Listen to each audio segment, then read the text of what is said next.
ሳንካራና ትራኦሬ ምንና ምን ናቸው?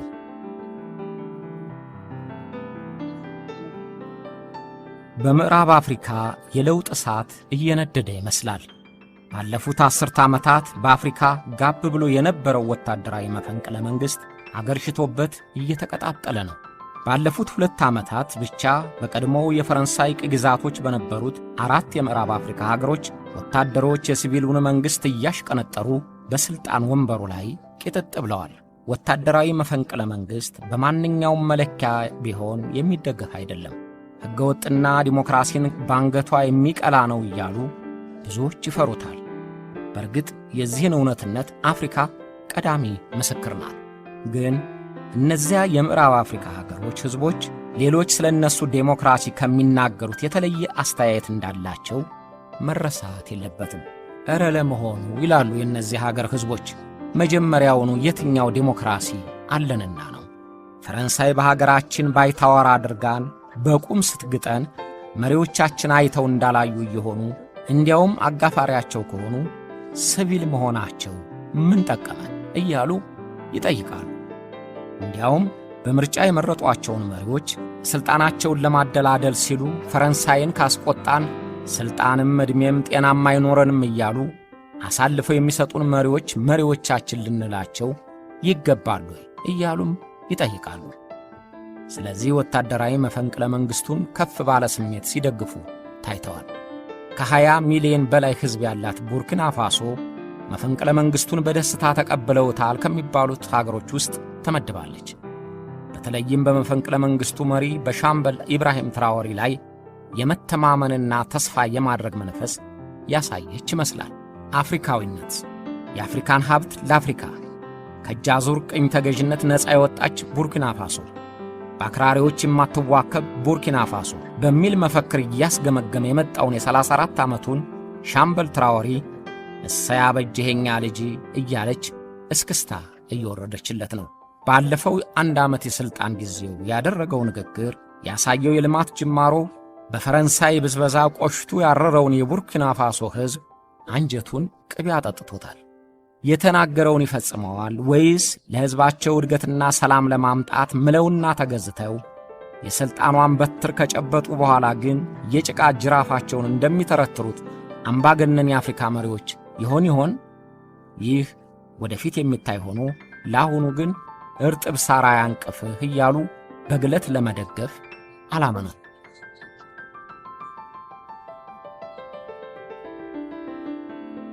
ሻምበል ኢብራሂም ትራኦሬ በኦጋዱጉ ዩኒቨርሲቲ በጂኦሎጂ የመጀመሪያ ዲግሪውን አግኝቷል።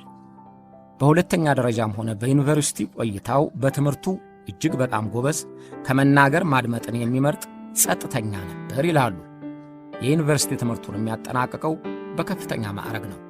ትራኦሬ ወደ ወታደራዊ አካዳሚ የገባው ከዩኒቨርሲቲ ትምህርቱን አጠናቆ ነው። በቡርኪና ፋሶ ወታደራዊ አካዳሚ በምክትል መቶ አለቅነት ከተመረቀ በኋላ ወደ ሞሮኮ የጦር አካዳሚ ተልኮ የአየር መቃወሚያ ሥልጠና አግኝቷል።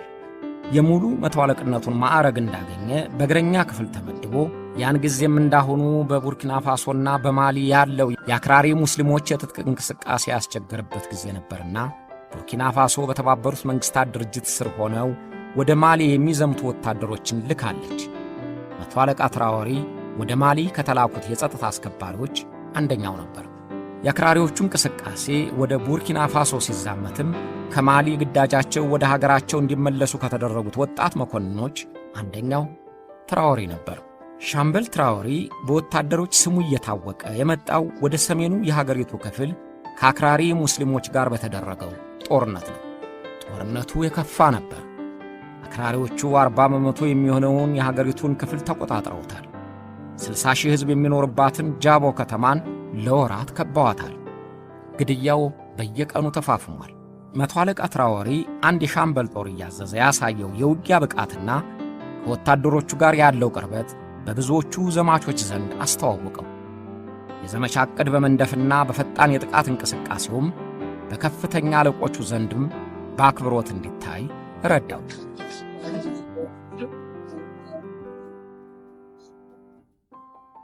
የአክራሪዎቹ ጥቃት እየበረታ ሲቪሎችና ወታደሮች በሸማቂዎች እየተገደሉ ባለበት ወቅት ወታደሮቹ በመንግሥት ላይ ቅሬታቸው ጠነከረ። መንግሥት ጦርነቱ እንዲቋጭ አይፈልግም፣ ስለዚህ ለዘመቻ ሙሉ ድጋፍ አያደርግም እያሉ አጉረመረሙ። በስንቅና ትጥቅ አቀራረብ መጓደል፣ መንግሥት በሙሉ ኃይሉ አሰማርቶ አክራሪዎቹን ከያዙት ቦታ ለማስለቀቅ ፍላጎት የለውም ብለው ጠረጠሩት። ብዙ ጊዜ የታጠቀ ወታደር ሲያጉረመርምና ሲጠረጥር ሳንጃውን ከሰገባው መልሶ ጥይቱን ከዝናሩ ከቶ አንገቱን አቀርቅሮ አይመለስም። በጠመንጃው የቁጣ መልእክቱን ያስተላልፋል። ስለዚህ የሲቪሉን መንግሥት ለማስወገድ የጦር መኮንኖቹ ማሴር ጀመሩ። ለቡርኪና ፋሶ ደግሞ ወታደራዊ መፈንቅለ መንግሥት ብርቁ አይደለም።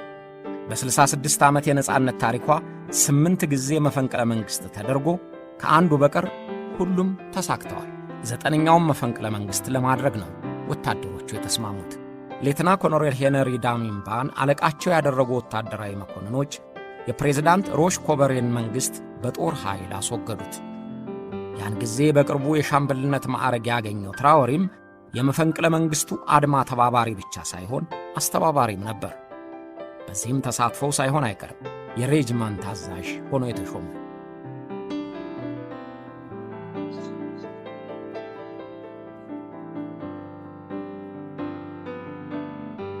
የ41 ዓመቱ ሌተና ኮሎኔል ሄነሪ ዳሚምባ የወታደራዊ ምክር ቤቱ መሪ ሆኖ የሀገሪቱን ፕሬዝዳንትነት ሥልጣን ያዘ። ግን ከበሮ በሰው እጅ አምር ሲይዙት ያደናግር እንደሚባለው ሆኖበት ሥልጣን ሲይዝ አደርገዋለሁ ያለውን ለማስፈጸም የማይቻለው ሆነ። ብዙ ጊዜ ሥልጣን ለመያዝ በርካታ ተስፋዎች ይሰጣሉ። ነገር ግን ሥልጣኑ ሲገኝ ለመፈጸም የማያስችሉ ቋጥኝ የሚያካክሉ ችግሮች ይጋረጣሉ። ከራስ የሥልጣን ስስት ጀምሮ የፋይናንስ ችግር፣ የማስፈጸም አቅም የተሰጠውን ተስፋ ለመፈጸም ያዳግታል። ኮሎኔል ሄነሪ ዳሚምባም በሕዝብ የተመረጠውን የሲቪል መንግሥት ለመገልበጥ ምክንያት ያደረገውን በአክራሪዎች ላይ የሚደረገውን ወታደራዊ ዘመቻ ውጤታማ ለማድረግ አልተቻለውም፣ ወይም የንግግሩን ያህል ትኩረት ለመስጠት አልፈለገም። እንዲያውም የጽንፈኞቹ ጥቃት እየበረታ በየቀኑ ሲቪሎችና ወታደሮች መጠቃታቸው ዋና ዘገባ ሆነ። ይባስ ብሎ ራቅ ባሉ አካባቢዎች የተሰማሩ ወታደሮች ደመወዛቸው በጊዜ የማይከፈላቸው ሆኑ። ለመከላከያው መያዝ አለበት የተባለውንም ባጀት መመደብ አልቻለም። ስለዚህ ወታደሮቹ እንደገና ማጉረምረም ጀመሩ። ለዚህማ የሲቪሉን መንግሥት ለምን አስወገድ ነው? የተሻለ ለማናገኝበት ነገር ሀገሪቱን በማዕቀብ እንድትደቅ ለምን አደረግናል? ጠመንጃ ያነሳ ነው ግለሰቦችን ለማሾምና ለማሻር ነው እንዴ? የሚል ቁጭት በወጣት መኮንኖችና በግንባር ባሉት ወታደሮች ልቦና አደረ። እንደገና ማጉረምረምና ቁጭት ተቀሰቀሰ። ኮሎኔል ዳሚምባን ደግፈው መፈንቅለ መንግሥቱን የተሳተፉት እነ ሻምበል ትራወሬን የመሳሰሉ ወጣት መኮንኖች የሰቀሉትን ኮሎኔል ብዙ ርቆ ሳይሰቀል ከመንበሩ ላይ ለማውረድ መነጋገር ጀመሩ። ከዚያ በፊት 11 የሚሆኑ ወጣት የጦር መኮንኖች ተመርጠው ኮሎኔሉን ለማነጋገር እንዲችሉ ቀጠሮ ጠየቁ። ነገር ግን ፕሬዝዳንት ዳሚምባ ሊያነጋግራቸው አልፈቀደም። ምናልባት ሥልጣን እንዲይዝ የተባበሩት እነዚያ ወጣት መኮንኖች የሚጠይቁትን ጥያቄ ለመሸሽ ፈልጎ ይሆናል። ወይም ሥልጣኑን ከጨበጠ በኋላ ፍላጎቱም አዋዋሉም ቀድሞ ከነበረው አስተሳሰቡ ስለተለወጠ የቀድሞ ተባባሪዎቹን ማነጋገር አስፈላጊ ሆኖ አልታየውም ይሆናል። ማንኛውም መንገድ አጋሮቹ የነበሩትን እነ ሻምበል ትራወሬን ሊያነጋግራቸው አልፈቀደም። ኮሎኔሉ ትኩረት እንዲደረግበት ወስነን የተነሳንበትን ዓላማ ረስቶታል ሲል ሻምበል ትራወሬ ቅሬታውን በጊዜው ተናግሯል።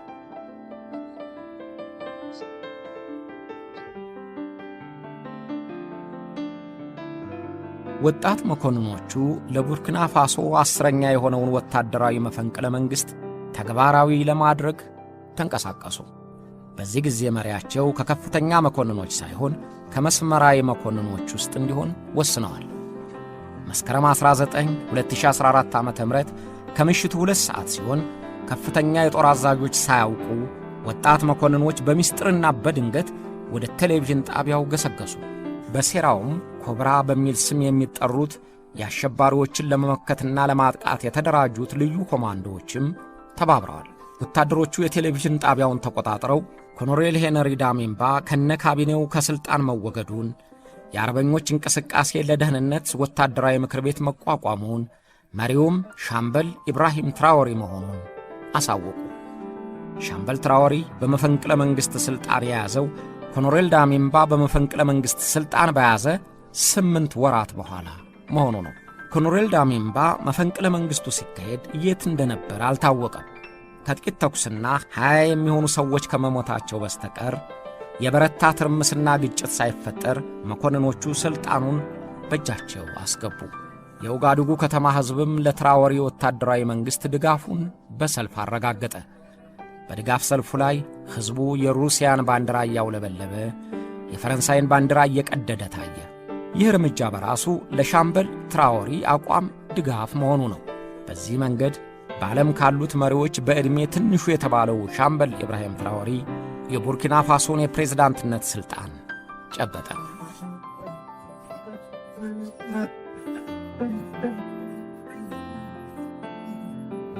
ሻምበል ትራኦሬ በሥልጣን በቆየባቸው ባለፉት 9 ወራት የሀገሩ ሕዝብ ከፍ ያለ ድጋፍ እየሰጠው መሆኑ ተደጋግሞ ተዘግቧል።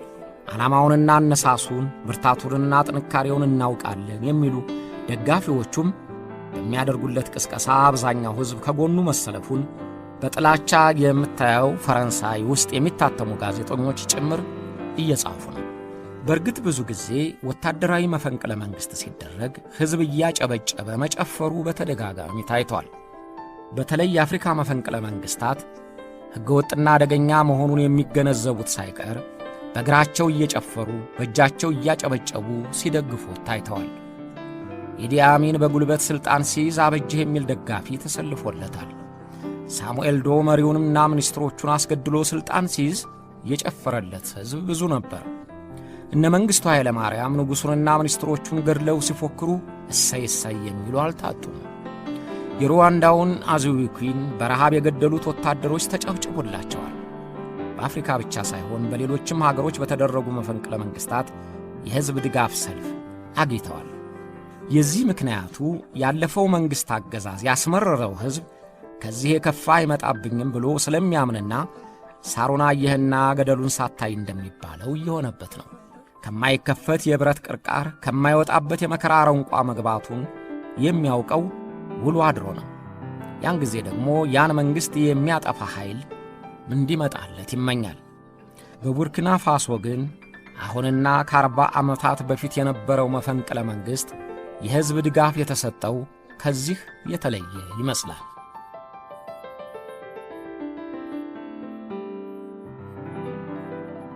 የቡርኪና ፋሶ ሕዝብ ለትራኦሬ ድጋፉን የሰጠው የተሳሰረ ዓላማ ስላላቸውና ያንን ዓላማ ያስፈጽምልናል ብለው ስላመኑበት ነው።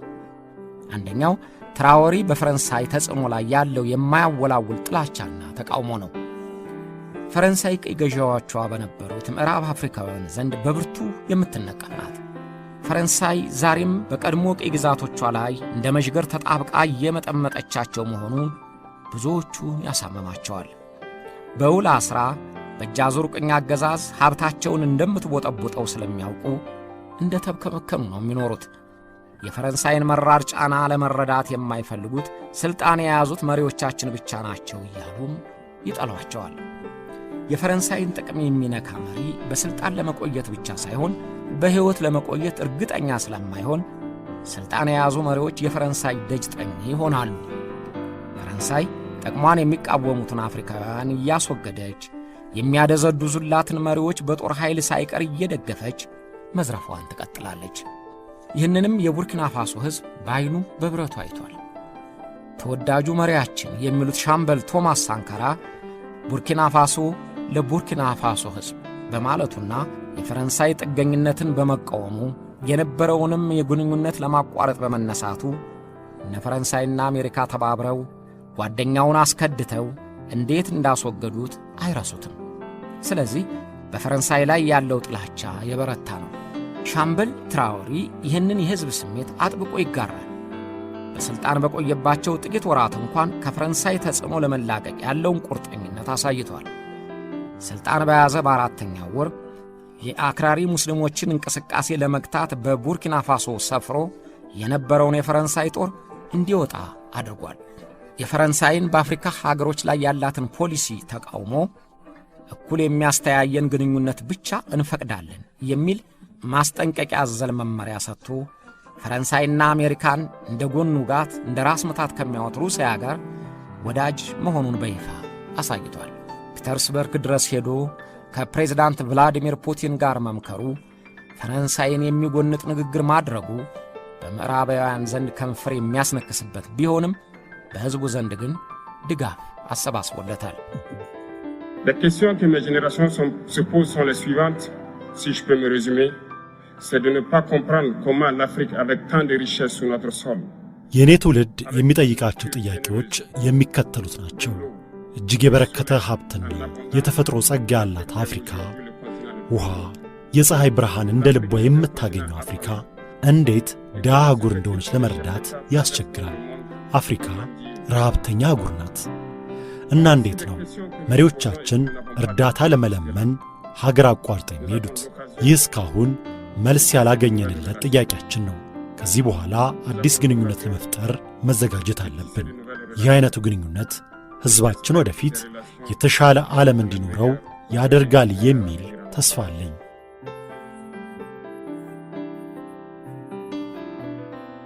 ሌላው ሕዝቡ እንዲደግፈው የሚያደርገው በጽንፈኛ ታጣቂ አክራሪ ሙስሊሞች ላይ ያለው አቋም ጠንካራ መሆኑ ነው።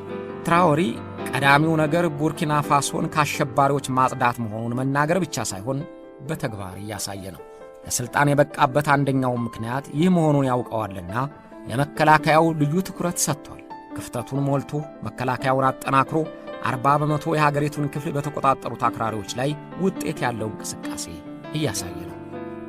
በሌላ በኩል ጠመንጃ ለመያዝ የደረሰ ዜጋ ሁሉ ሀገሩን ለመከላከል የሚችል ሕዝባዊ ጦር እያደራጀ ነው።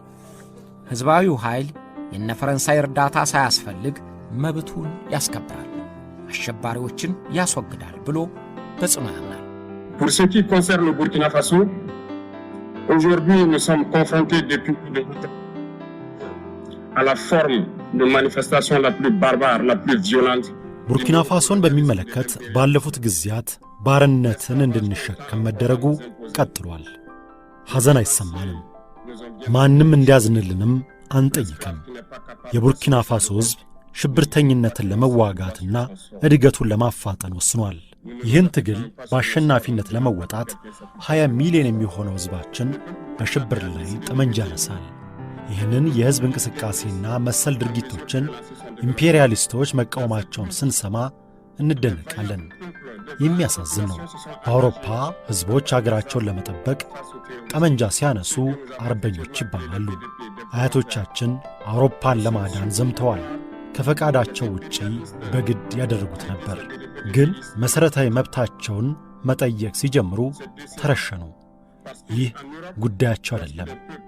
እኛ ራሳችንን ለመጠበቅ ስንወስን ሚሊሻዎች ይሉናል። ግን ችግሩ ይህ አይደለም። ችግሩ ለሕዝባቸው እርባና ያለው ነገር ያልሰሩት የአፍሪካ መሪዎች ኢምፔሪያሊስቶች ሚሊሻዎች እያሉ ሲያናንቁን፣ የሰብአዊ መብት የሚጥሱ እያሉ ሲዘፍኑብን አብረው ተመሳሳይ ዘፈን መስፈናቸው ነው። አሳፋሪ ነው። እኛ የአፍሪካ መሪዎች ኢምፔሪያሊስቶች ክራራቸውን ባነሱ ቁጥር ለመደነስ የምንነሳ ቡችሎቻቸው መሆናችንን ማቆም አለብን። የቡርኪና ፋሶ አብዛኛው ሕዝብ የወደው የነበረውና አሁንም የሚያውቁት ጭምር በዝናው የሚያከብሩት የሻምበል ቶማስ ሳንካራ ተመሳሳይ ነው እያሉ ትራኦሬን ወደውታል። ትራኦሬ እንደ ቶማስ ሳንካራ ሁሉ በኢምፔሪያሊዝምና በእጃዙር ቅኝ አገዛዝ ላይ ያለው አቋም ተመሳሳይ መሆኑ ነገረ ሥራው ሁሉ እርሱ ከመወለዱ ጥቂት ዓመታት በፊት የነበረውን ሳንካራን ያስመስለዋል ይሉታል። እንዲያውም ሳንካራ እንደገና መጣ ማለት ጀምረዋል አሉ። የቡርኪና ፋሶ ሕዝብ ለትራኦሬ ድጋፉን የሰጠው የተሳሰረ ዓላማ ስላላቸውና ያንን ዓላማ ያስፈጽምልናል ብለው ስላመኑበት ነው። አንደኛው ትራኦሬ በፈረንሳይ ተጽዕኖ ላይ ያለው የማያወላውል ጥላቻና ተቃውሞ ነው። ፈረንሳይ ቅኝ ገዢዎቿ በነበሩት ምዕራብ አፍሪካውያን ዘንድ በብርቱ የምትነቀፍ ናት። ፈረንሳይ ዛሬም በቀድሞ ቅኝ ግዛቶቿ ላይ እንደ መዥገር ተጣብቃ የመጠመጠቻቸው መሆኑ ብዙዎቹን ያሳምማቸዋል። በውል አስራ በእጃዙር ቅኝ አገዛዝ ሀብታቸውን እንደምትቦጠቡጠው ስለሚያውቁ እንደ ተብከመከኑ ነው የሚኖሩት። የፈረንሳይን መራር ጫና ለመረዳት የማይፈልጉት ሥልጣን የያዙት መሪዎቻችን ብቻ ናቸው እያሉም ይጠሏቸዋል።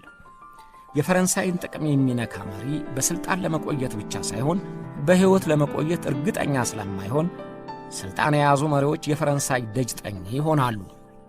ፈረንሳይ ጥቅሟን የሚቃወሙትን አፍሪካውያን እያስወገደች የሚያደዘድዙላትን መሪዎች በጦር ኃይል ሳይቀር እየደገፈች መዝረፏን ትቀጥላለች። ይህንንም የቡርኪና ፋሶ ሕዝብ በዓይኑ በብረቱ አይቷል። ተወዳጁ መሪያችን የሚሉት ሻምበል ቶማስ ሳንካራ ቡርኪና ፋሶ ለቡርኪና ፋሶ ሕዝብ በማለቱና የፈረንሳይ ጥገኝነትን በመቃወሙ የነበረውንም የግንኙነት ለማቋረጥ በመነሳቱ እነ ፈረንሳይና አሜሪካ ተባብረው ጓደኛውን አስከድተው እንዴት እንዳስወገዱት አይረሱትም። ስለዚህ በፈረንሳይ ላይ ያለው ጥላቻ የበረታ ነው። ሻምበል ትራኦሬ ይህንን የሕዝብ ስሜት አጥብቆ ይጋራል። በሥልጣን በቆየባቸው ጥቂት ወራት እንኳን ከፈረንሳይ ተጽዕኖ ለመላቀቅ ያለውን ቁርጠኝነት አሳይቷል። ሥልጣን በያዘ በአራተኛው ወር የአክራሪ ሙስሊሞችን እንቅስቃሴ ለመግታት በቡርኪና ፋሶ ሰፍሮ የነበረውን የፈረንሳይ ጦር እንዲወጣ አድርጓል። የፈረንሳይን በአፍሪካ ሀገሮች ላይ ያላትን ፖሊሲ ተቃውሞ እኩል የሚያስተያየን ግንኙነት ብቻ እንፈቅዳለን የሚል ማስጠንቀቂያ አዘል መመሪያ ሰጥቶ ፈረንሳይና አሜሪካን እንደ ጎን ውጋት እንደ ራስ ምታት ከሚያወጥ ሩሲያ ጋር ወዳጅ መሆኑን በይፋ አሳይቷል። ፒተርስበርግ ድረስ ሄዶ ከፕሬዝዳንት ቭላዲሚር ፑቲን ጋር መምከሩ፣ ፈረንሳይን የሚጎንጥ ንግግር ማድረጉ በምዕራባውያን ዘንድ ከንፈር የሚያስነክስበት ቢሆንም በሕዝቡ ዘንድ ግን ድጋፍ አሰባስቦለታል። Les questions que mes générations se posent sont les suivantes, si je peux me résumer. C'est de ne pas comprendre comment l'Afrique avec tant de richesses sur notre sol. የኔ ትውልድ የሚጠይቃቸው ጥያቄዎች የሚከተሉት ናቸው። እጅግ የበረከተ ሀብትና የተፈጥሮ ጸጋ ያላት አፍሪካ፣ ውሃ፣ የፀሐይ ብርሃን እንደ ልቧ የምታገኘው አፍሪካ እንዴት ድሃ አህጉር እንደሆነች ለመረዳት ያስቸግራል። አፍሪካ ረሃብተኛ አህጉር ናት እና እንዴት ነው መሪዎቻችን እርዳታ ለመለመን ሀገር አቋርጠው የሚሄዱት? ይህ እስካሁን መልስ ያላገኘንለት ጥያቄያችን ነው። ከዚህ በኋላ አዲስ ግንኙነት ለመፍጠር መዘጋጀት አለብን። ይህ አይነቱ ግንኙነት ሕዝባችን ወደፊት የተሻለ ዓለም እንዲኖረው ያደርጋል የሚል ተስፋ አለኝ።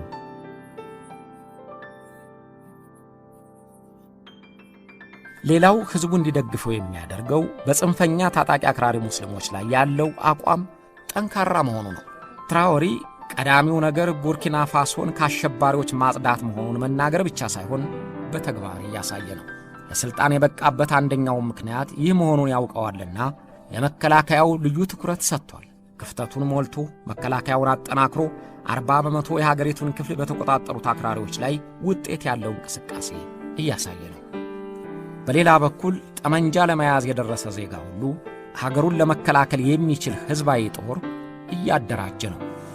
ሕዝባዊው ኃይል የነ ፈረንሳይ እርዳታ ሳያስፈልግ መብቱን ያስከብራል፣ አሸባሪዎችን ያስወግዳል ብሎ በጽኑ ያምናል። Pour ce qui concerne le Burkina Faso, aujourd'hui nous sommes confrontés depuis plus de 8 ans à la forme de manifestation la plus barbare, la plus violente. ቡርኪና ፋሶን በሚመለከት ባለፉት ጊዜያት ባርነትን እንድንሸከም መደረጉ ቀጥሏል። ሐዘን አይሰማንም፣ ማንም እንዲያዝንልንም አንጠይቅም። የቡርኪና ፋሶ ሕዝብ ሽብርተኝነትን ለመዋጋትና እድገቱን ለማፋጠን ወስኗል። ይህን ትግል በአሸናፊነት ለመወጣት 20 ሚሊዮን የሚሆነው ሕዝባችን በሽብር ላይ ጠመንጃ ያነሳል። ይህንን የሕዝብ እንቅስቃሴና መሰል ድርጊቶችን ኢምፔሪያሊስቶች መቃወማቸውን ስንሰማ እንደነቃለን። የሚያሳዝን ነው። በአውሮፓ ሕዝቦች አገራቸውን ለመጠበቅ ጠመንጃ ሲያነሱ አርበኞች ይባላሉ። አያቶቻችን አውሮፓን ለማዳን ዘምተዋል። ከፈቃዳቸው ውጪ በግድ ያደረጉት ነበር። ግን መሠረታዊ መብታቸውን መጠየቅ ሲጀምሩ ተረሸኑ። ይህ ጉዳያቸው አይደለም። እኛ ራሳችንን ለመጠበቅ ስንወስን ሚሊሻዎች ይሉናል። ግን ችግሩ ይህ አይደለም።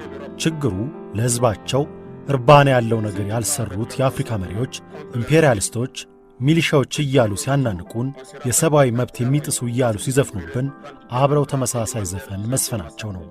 አሳፋሪ ነው። እኛ አፍሪካ መሪዎች ኢምፔሪያሊስቶች ክራራቸውን ባነሱ ቁጥር ለመደነስ የምንነሳ ቡችሎቻቸው መሆናችንን ማቆም አለብን። የቡርኪና ፋሶ አብዛኛው ሕዝብ የወደው የነበረውና አሁንም የሚያውቁት ጭምር በዝናው የሚያከብሩት የሻምበል ቶማስ ሳንካራ ተመሳሳይ ነው እያሉ ትራኦሬን ወደውታል። ትራኦሬ እንደ ቶማስ ሳንካራ ሁሉ በኢምፔሪያሊዝምና በእጃዙር ቅኝ አገዛዝ ላይ ያለው አቋም ተመሳሳይ መሆኑ ነገረ ሥራው ሁሉ እርሱ ከመወለዱ ጥቂት ዓመታት በፊት የነበረውን ሳንካራን ያስመስለዋል ይሉታል። እንዲያውም ሳንካራ እንደገና መጣ ማለት ጀምረዋል አሉ። ትራኦሬም ቢሆን የቶማስን ውርስ ለማስቀጠል የሚፈልግ መሆኑን በተለያዩ ድርጊቶቹ አሳይቷል። ብዙ ተመሳሳይነትም እንዳላቸው እየጠቀሱላቸው ያወዳድሯቸዋል። ሁለቱም የአፍሪካዊነት አቀንቃኞች ናቸው። ሳንካራ አፍሪካ ራሷን በራሷ እንድትችል መተባበርና የምዕራባውያንን ብድር ሁላችንም አንከፍልም እንበል የሚል አቋም ነበረው። ትራኦሬም አፍሪካውያኖች ሀብታቸውን መጠቀም እንዳለባቸው ይሰብካል። ለምዕራባውያንም ፍላጎት የሚሰብኩትንም ይወቅሳል።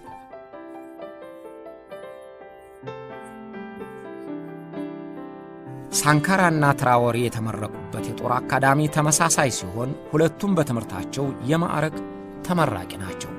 ሳንካራና ትራኦሬ ወደ ጦር አካዳሚ ሲገቡ ዕድሜያቸው 21 ሲሆን የመሪነቱን ሥልጣን ሲይዙ ሳንካራ በ33 ትራኦሬ በ34 ዓመት ዕድሜያቸው ነው። ሁለቱም የሀገር መሪ የሆኑት በሻምበልነት ማዕረግ ሳሉ ነው። ሥልጣን የያዙት በመፈንቅለ መንግሥት ሲሆን ሁለቱም መፈንቅለ መንግሥት ያካሄዱት የሲቪል መንግሥቱን በገለበጡት ወታደራዊ መሪዎች ላይ ነው። ሁለቱም ከፈረንሳይ ጋር ያላቸውን የጠበቀ ግንኙነት አላልተው ሳንካራ ወደ ኩባ፣ ትራኦሬ ወደ ሩሲያ ፊታቸውን አዙረዋል። ሁለቱም መድረክ ሲይዙ ሌላው እንዲያዳምጣቸውና እንዲያምናቸው ለማድረግ የሚችሉ አንደበተ ርቱዕ ናቸው ይሏቸዋል። ሁለቱም አለባበሳቸው ተመሳሳይ ነው። ሳንካራ ሁልጊዜ በሚባል ደረጃ የሚለብሰው ወታደራዊ የደንብ ልብሱን ከቀይ መለዮ ጋር ነው። ትራኦሬም ሥልጣን ከያዘ ጀምሮ የታየው ወታደራዊ የደንብ ልብሱን ለብሶ ቀይ ኮፍያውን ደፍቶ ነው። ሁለቱም በቀኝ ጎናቸው ሽጉጥ ያገነድራሉ። እንዲያውም ትራኦሬ በመጀመሪያዎቹ የሥልጣን ቀናቶቹ ጥይት የማያስገባ ሴደርያ በላዩም ላይ 2 የመገናኛ ሬዲዮኖችና የጥይት ካርታ ሰድሮ ታይቷል። እያደር ግን ጥይቱንና መገናኛውን በደረቱ ላይ መሸከሙን ትቶታል። በእነዚህ ሁሉ ምክንያቶች ትራኦሬ የሳንካራ አምሳያ ሆኖልናል እያሉ ደጋፊዎቹ ደስታቸውን ይገልጻሉ። መቼም እንደ ቶማስ ሳንካራ ከሞተ በኋላም በሕዝቦቹ ልቦና በፍቅር ተቀርጾ የኖረ መሪ ማግኘት ያስቸግራል ወይም ያከራክራል። የቡርኪና ፋሶ ሕዝብ ገዳዮቹ ሥልጣን በያዙበት ጊዜ እንኳ በሳንካራ ሞት እምባውን በድብቅ እያፈሰሰ አዘነለት እንጂ እንኳን ሞተልን ብሎ የድጋፍ ሰልፍ የወጣ ዜጋ አልታየም። ስለዚህ አሁን ትራኦሬ የሳንካራን አስተሳሰብ አግዝፎ ሲነሳ ቶማስ መጣልን እያሉ በስስት ያውታል። በእርግጥ የተባለውን ሆኖ መገኘት የሻምበል ትራኦሬ ፈንታ ነው።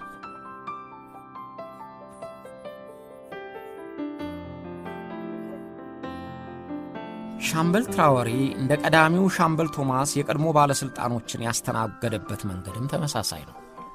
ቶማስ ሳንካራ ከሥልጣን ያስወገዳቸውን ሚኒስትሮችና ከፍተኛ ሹማምንት በጊዜው ጨካኝ ወታደራዊ መሪዎች ያደርጉት እንደነበረው ልግደላችሁ፣ ልሰራችሁ፣ ላሰቃያችሁ አላለም። ለጤንነታችሁ ይበጃችኋል ብሎ ስታዲየም ውስጥ አስገብቶ ስፖርት ስሩ ነበር ያላቸው። ሻምበል ትራኦሬም ኮሎኔል ዳሚምባንና ባለሥልጣኖቹን ታሰሩ፣ ተገረፉ አላለም። ሥልጣኑን ይዞ እንኳን ከዳሚምባ ጋር እንደራደር ብሎ በሽምግልና በሰላም ተለያይተዋል። በስምምነቱ ኮሎኔሉ እንዳይጠየቅና በፈለገበት እንዲኖር፣ ባለሥልጣኖቹ እንዳይነኩ፣ ጀምሯቸው የነበሩ ሥራዎችን እንዲጠናቀቁ ተሰናባቹ ፕሬዝዳንት ያቀረበውን ጥያቄ ተቀብሎ ነገሩ በሰላም አልቋል። አሁን ኮሎኔል ዳሚምባ እንደ ፈቃዱ በቶጎ የሚኖር ሆኗል።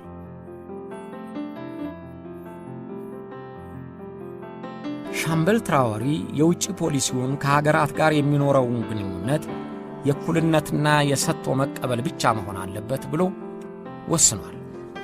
ለዚህም አዳዲስ አጋሮች እንፈልጋለን ብሏል። ያው ሩሲያንና ቻይናን ማለቱ ነው። እንዲያውም ከሩሲያ ጋር ከ30 ዓመት በፊት ተቋርጦ የነበረውን የዲፕሎማሲ ግንኙነት በኤምባሲ ደረጃ ሊያደርጉት ነው ተብሎ ተወርቷል። የፈረንሳይ ሕዝብ ጠላታችን አይደለም፣ ቅሬታችን ከመንግሥታቸው ፖሊሲ ጋር ነው ብሏል ሻምበል ትራወሪ። ሥልጣን በያዘባቸው ጥቂት ወራት ውስጥ መንገዶችን የማዘመን፣ አየር ጣቢያ የመገንባት፣ ግድብና መስኖ፣ የገጠር እርሻንም ለማሳደግ ሥራውን አስጀምሯል።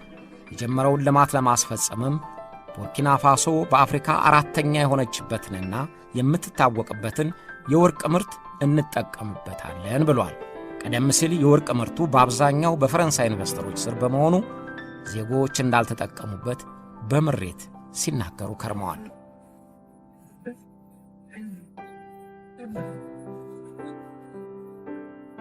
በመፈንቅለ መንግሥት ወታደሮች ሥልጣን መያዛቸው ምዕራባውያንን በተለይም ፈረንሳይን እጅግ ያሳሰባቸው የያዙት ጠጣር አቋም ነው። አፍሪካ ለአፍሪካውያን የእጅ አዙር ቅኝ አገዛዝ ይብቃ የሚሉት መፈክሮቻቸው ለነ ፈረንሳይ ጤና የሰጧቸው አይመስልም። በ21ኛው ክፍለ ዘመን ፈረንሳይ ያለ አፍሪካ ምንም አይደለችም ብለው በይፋ የሚናገሩት የፈረንሳይ መሪዎቿ አሁን በአፍሪካ እየተቀጣጠለ ያለው አፍሪካዊነት ፈረንሳይን አስጨንቋታል። እነ ሻምበል ትራወሪ እየተወረወሩ ከሩሲያ ጋር መወዳጀታቸው አልተመቻትም እና ምን ታደርግ ይሆን? በምዕራብ አፍሪካ ሀገሮች የተለያዩ ወታደራዊ የጦር ሰፈሮች ያሏት ፈረንሳይ የነ ትራወሪን እርምጃ የምትቋቋምበትን መንገድ እስካሁን ይፋ አላደረገችም። በእርግጥ የሻምበል ትራወሪን መንግሥት ዕውቅና እንደማትሰጥ አሳውቃለች። በኢኮዋስ በኩል የተጣለውን ማዕቀብ እደግፋለሁ ብላለች። አንዳንድ የፖለቲካ ተንታኞች ግን ፈረንሳይ የቀድሞውን የማስወገድ ስልቷን ላለመጠቀሟ እርግጠኛ አለመሆናቸውን በስጋት ይናገራሉ። እናም የሻምበል ትራወሪን እንቅስቃሴ የሚገታ ወጥመድ እንዴት እንደምታዘጋጅ እያሰላሰለች ይሆናል ብለው ይጠረጥሯታል። በተቃውሞና በማዕቀብ የጀመረችውን ተቃውሞ ወደ ማስወገድ እርምጃ ልታሳድገው ትችላለች የሚል ጥርጣሬም አጎንቁሏል።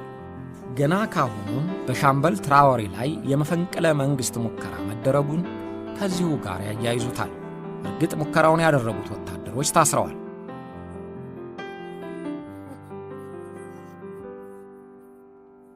ወደፊትስ ምዕራባውያንና ፈረንሳይ ትራወሪን የማስወገድ እርምጃ ይወስዱ ይሆን?